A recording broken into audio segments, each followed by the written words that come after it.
This is Fieldsports Channel News.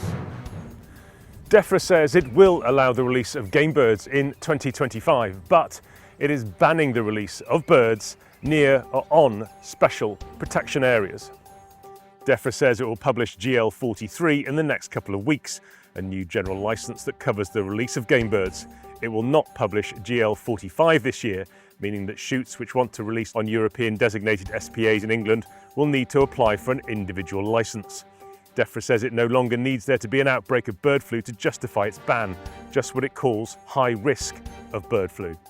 More on this story from BASC's gamekeeping conference later in this show. Burning vegetation on deep peat in England is to be banned. Following the Conservative restrictions on heather burning under Boris Johnson, Keir Starmer's Labour government now plans to ban it outright, counting 30 centimetres rather than 40 centimetres of peat as officially deep. This is despite the benefit burning brings to ground nesting birds and the fire breaks it creates. DEFRA plans to hold a consultation and then ban burning except under licence issued where landowners can prove a need, for example, to reduce wildfire risk. The Peak District Moorland Group has posted a picture on Facebook of RSPB land on fire. According to the group, the wildfire is on United Utilities owned land managed by the RSPB. The Big Bird charity opposes the creation of fire breaks by controlled burning.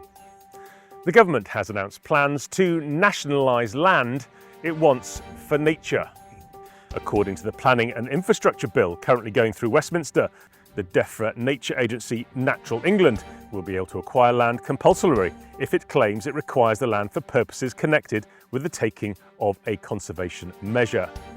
According to the most recent figures, DEFRA is spending around £380 million a year buying farmland, about 3 times what the government expects to make from busting family farms through inheritance tax.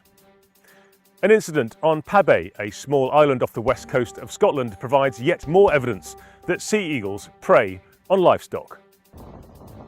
On Friday the 28th of March, shepherd Raymond Campbell spotted a sea eagle swooping down to snatch a live twin lamb from his flock. The bird struck quickly, lifting the lamb into the air before flying off. Mr. Campbell's daughter Sarah filmed the dramatic moment on her mobile phone. It's had more than 700,000 views on Facebook. A police firearms licensing team has issued an apology on YouTube to firearms owners. Hertfordshire Police has put out a video explaining the poor service offered by its firearms licensing team in recent years and promising to do better. It says it has a 9-month backlog for renewals and a 12-month backlog for grants of shotgun and firearm certificates across 3 counties. Thanks to Luke Pitts for the story. I am genuinely and sincerely sorry for these delays.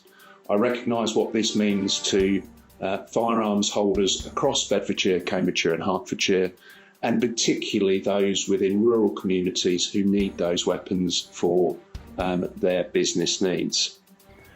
There's a major new clay shooting fundraiser for West Midlands Air Ambulance. Held at West Midlands Shooting Ground at Hodnet on the 31st of May 2025, it'll be a 100-bird sporting event with plenty to explore, including stands and the charity's helicopter demonstration. Registration fee is £75, link below. All the proceeds come into the charity, which is an absolutely fantastic cause. It takes around £16 million a year to actually fund our life-saving missions. And finally, shooting had to be suspended at a south of England clay ground after they discovered a live mortar round. South Down Gun Club thanked Sussex Police and the bomb disposal team for their swift and effective response to the discovery of a mortar bomb, which they blew up. The ground reopened the following day. You are now up to date with Fieldsports Channel News. Stalking the stories, fishing for facts.